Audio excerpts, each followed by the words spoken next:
உண்மையிலேயே இது ஜனநாயகம் இருக்குதா? நீங்க தான் பத்திரிகை சுதந்திரங்க, கருத்து சுதந்திரம் கூட சொல்ல விடாம நீங்க வந்து கைது பண்ணிட்டு சொல்ல மாட்டாங்க. நேற்று வந்து பாத்தீங்கன்னா விஜய் கட்சி சார்ந்தவங்களும் அரெஸ்ட் பண்ணாங்க. இன்னைக்கு சீமான் அவர்களையுமே வந்து பாத்தீங்கன்னா போராட்டம் பண்ண விடாம அரெஸ்ட் பண்ணிருக்காங்க. போராட்டம் பண்ணக்கூடாது, எதுக்குடா பண்றானுங்க? எதிர்கட்சின்னா ஒரு கேள்வி கேட்டு தான் இருப்பாங்க, இவங்க தலையை பதில் சொல்லிட்டு தான் இருக்கணும். கவர்மெண்ட் சரியில்லைன்னு அரசியல கொண்டு போவாங்க. போராட்டம் பண்றது எல்லாமே நல்ல விஷயம் தான். எல்லா கட்சிக்காரங்களும் போராட்டம் பண்ணி பிரயோஜனம் கிடையாது. கவர்மெண்ட் என்ன உள்குத்தா இருக்கலாம், அதுக்கு தகுந்த மாதிரி என்ன பேசியிருப்பாங்க உள்ள. இது அரசியலாக பார்க்காம நம்ம வீட்டிலே ஒரு பொண்ணு இருக்கு, அதையும் புரிஞ்சுக்கின்னு உடனடியே தூக்கு தண்டனை. ஏன் தோற்றுறீங்க, என்ன விஷயம், என்ன இதே மாதிரி உங்கள் குடும்பத்தில் நடந்தால் நீங்கள் என்ன செய்வீங்க? திமுக வந்தால் தான் பாலியல் வன்கொடுமை, ஏடிஎம்கே வந்தால் தான் எல்லா அரசியல் கட்சி வந்தாலும் அது நடந்துட்டு தான் இருக்கும். இப்போ சின்ன சின்ன குழந்தைங்களே சரி கிடையாது.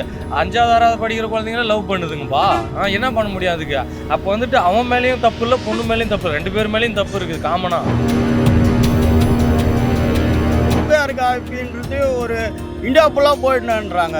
அது சிஸ்டம். இப்போ அந்த காலம் மாதிரி எழுதிக்கினா தான் எனக்கு எஃப்ஐஆர் கீச்சு போட்டு போகிறதுக்கு நம்மளை கூட சொன்னா அதெல்லாம் கரெக்ட் தான். எஃப்ஐஆர் லீக் பண்ணது கண்டிப்பாக தப்பு. போலீஸ் அரெஸ்ட் பண்ணியாச்சு, போலீஸ் விசாரிச்சுட்டு இருக்காங்க. கை ஒடிஞ்சிச்சு, கால் ஒடிஞ்சிக்குது, கீழே முந்துக்கிறாங்க. ஆனால் போலீஸ் தான் உண்மையாக உடச்சிருப்பாங்க.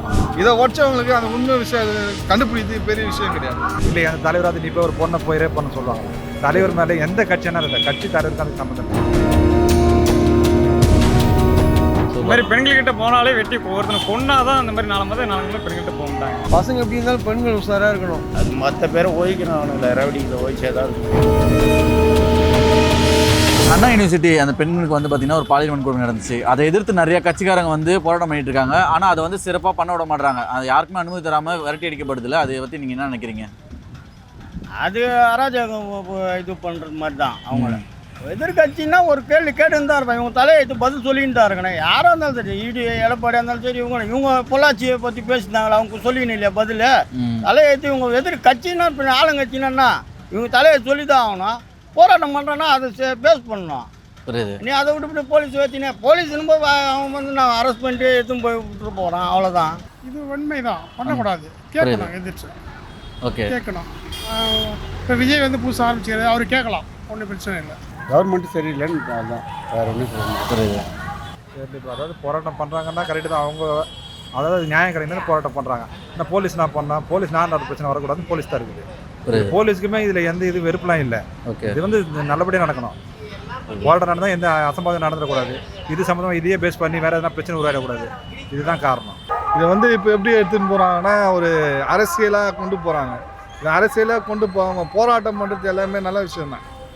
இது அரசியலாக பார்க்காம நம்ம வீட்டிலே ஒரு பொண்ணு இருக்குது, அதையும் புரிஞ்சுக்கின்னு இதுக்கு என்ன தண்டனையோ, தவறு யார் பண்ணாலும் உடனடியாக சட்டமன்றத்தில் தீர்மானம் போட்டு இனிமேல் பாலியல் வன்கொடுமை பண்ணுறவங்களுக்கு பண்ணால் தூக்கு தண்டனை, உடனடியாக தூக்கு தண்டனை. இன்றைக்கி தப்பாக தீர்ப்பு கொடுத்தோன்னா அப்போ தூக்கு தண்டனை, 3 வருஷம் கழிச்சு உடனடியாக தூக்கு தண்டனை கொடுத்தா தான் இந்த மாதிரியான விஷயங்கள்லாம் இதோட தமிழ்நாட்டிலேருந்து நீங்கணும். என்ன காரணம் அப்படின்னா அவங்க அரசியல் நீதியாக தான் இது பண்ணாங்க. அவங்க பேர் வாங்கி அடுத்த எலெக்ஷன் 2024 எலெக்ஷனுக்காண்டி அவங்க பேசுகிறாங்க. மற்றபடி இதே அவங்க வீட்டில் ஒரு பொதுவாக தான் அரசியல் மூலியமாக தான் இது பண்ணுறாங்க தவிர மற்றபடி அவங்களுக்கு ஒரு பேருக்காண்டி தான் பண்ணுறாங்க. மற்றபடி வேறு ஒன்றும் கிடையாது. கட்சிக்காருன்றதால அது யார் என்னன்னு கரெக்டாக பார்த்து கரெக்டாக இது பண்ணலாம் அதுக்குன்ட்டு. ஆனால் வந்து அது மாதிரி பண்ணுறது தப்பு தான் என்னை பொறுத்த வரையும். அந்த இதே பிரச்சனை போயிட்டு இருக்கு ப்ரோ, அதுக்கான ஆக்ஷன் எடுத்துருக்காங்களா? தமிழ்நாட்டில் இந்த மாதிரி ஒரு பிரச்சனை ஆச்சுன்னு சொல்கிறீங்க, இதே மாதிரி தான் கோயம்புத்தூர் பிரச்சனை ஆச்சு, அது என்ன ஆக்ஷன் இருக்கா? இது வரையும் எந்த பிரச்சனையுமே இது ஆகலை. எல்லா கட்சிக்காரங்களும் போராட்டம் பண்ணி பிரயோஜனம் கிடையாது. ஆக்ஷன் அதுக்கு ஏற்ற மாதிரி கரெக்டாக இது பண்ணாங்கன்னா சரியாக இருக்கும்.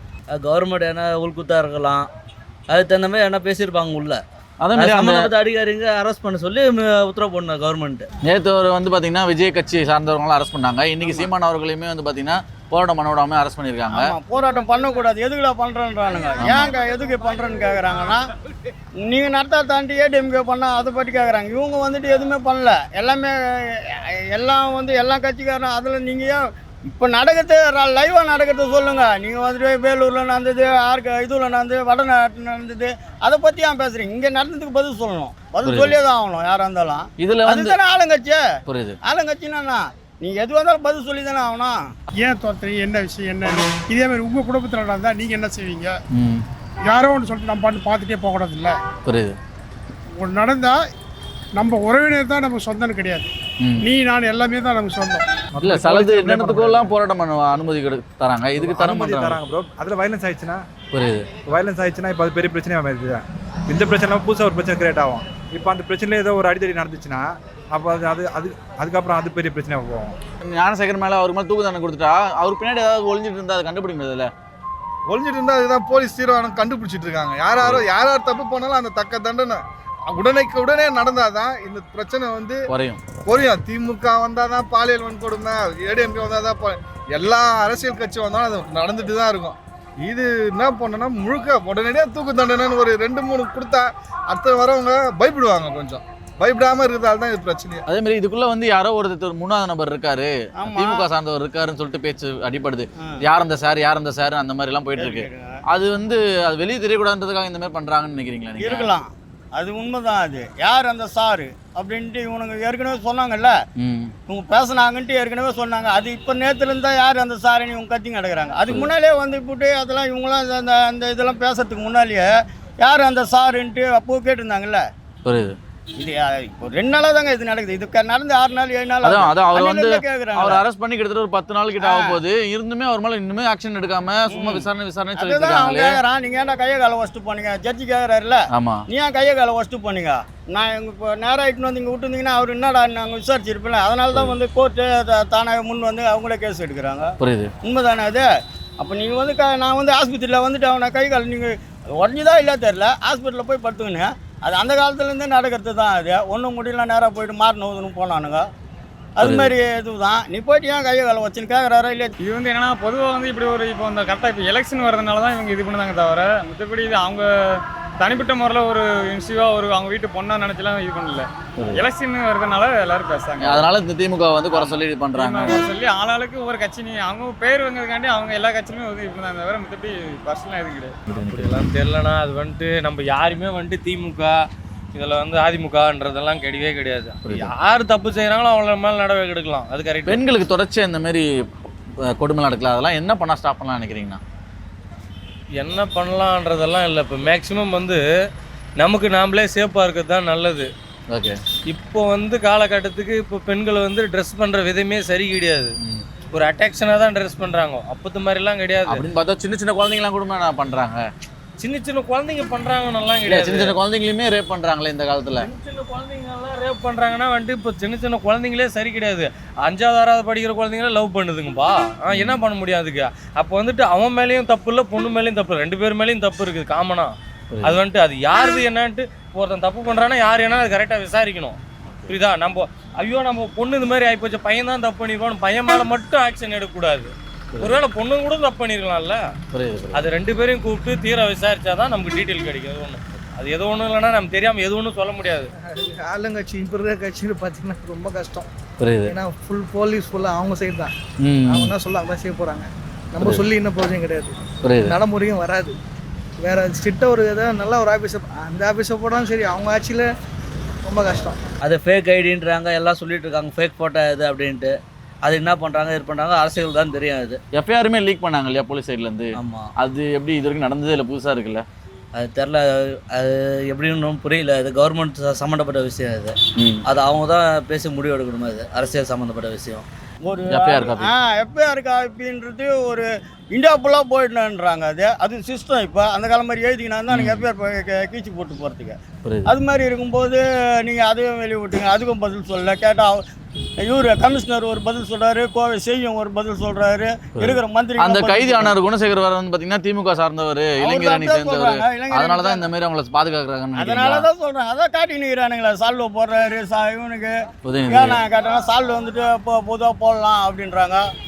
அவங்க வந்து அவரா கூட என்ன பொறுப்புல இருக்கிறாருன்னு காட்டுறாங்க இல்லைங்களா?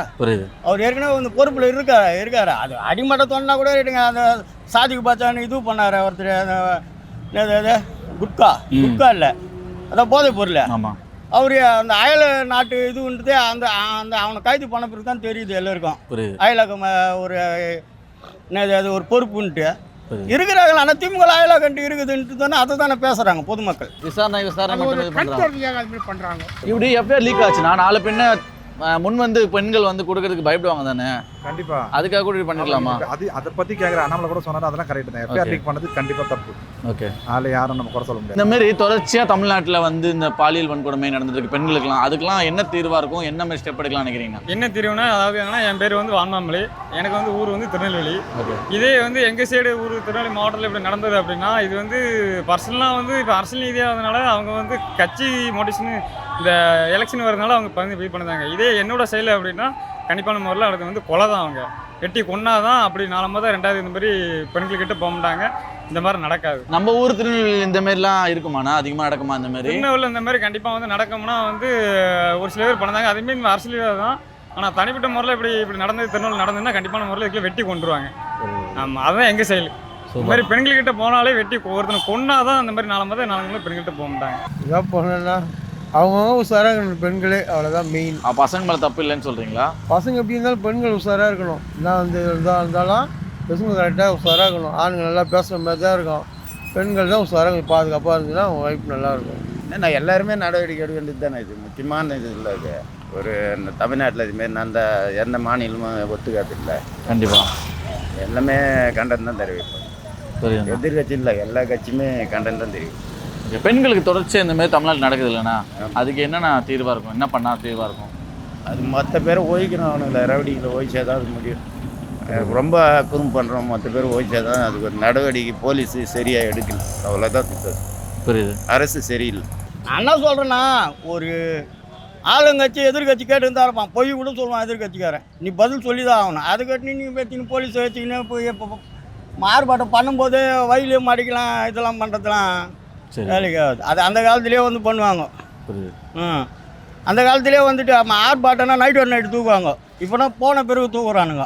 எங்கள் காலத்துலலாம் வந்துட்டு யார் யார் கட்சிக்காரன் யார் யார் என்ன பண்ணுறான்னுட்டு நைட்டில் வந்து வீட்டோட தூக்கி போயிடுவாங்க. ஏன்னா காலையில் போகக்கூடாது ஆர்ப்பாட்டத்துக்கு. புரியுது. சரி, அது திமுக இருந்தாலும் சரி, அண்ணா திமுக இருந்தாலும் சரி. அந்த காலத்தில் அப்போ கட்சிங்க இது மாதிரிலாம் கூட கட்சியெலாம் கிடையாது.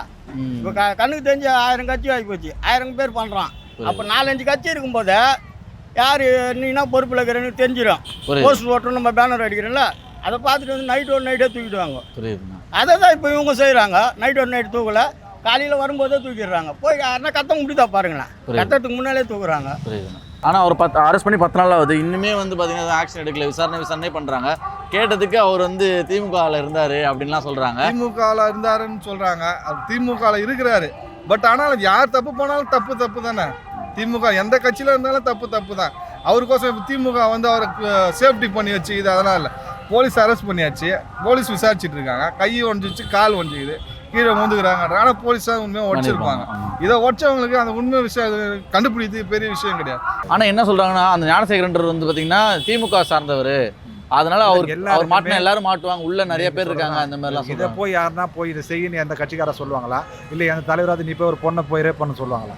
தலைவர் மேலே எந்த கட்சியான இருக்கா, கட்சி தலைவருக்கு அதுக்கு சம்மந்தம் இல்லை. இப்போ நான் கூட இருப்பேன், எனக்கு பின்னாடி ஒரு கட்சி இருக்கும், நான் ஒரு போர்வையில் இருப்பேன், அதுக்காக நான் பண்ணுற தப்பெல்லாம் கட்சி சார்மா, அதெல்லாம் தப்பு இல்லை. இது ஆளுநர்கிட்ட போனால் கரெக்டாக இருக்கும்னு நினைக்கிறேன். அதனால தளபதி அவர்கள் நேற்று போயிருக்காரு.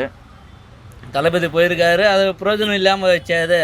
புஷி ஆனந்தா கைது பண்ணியிருக்காங்க, நேற்று கைது பண்ணி அரெஸ்ட் பண்ணியிருக்காங்க. போராட்டம் பண்ணுறாங்க, போராட்டம் பண்ணி பிரயோஜனம் இல்லாமல் இருக்க. இதே அண்ணா திமுக ஆட்சியில் தான் போன வாட்டி இந்த சம்பவம் நடந்தது. அப்போ திமுக ஆட்சியில் இந்த மாதிரி சம்பவம் நடக்குது, வேறு எதுவும் கிடையாது.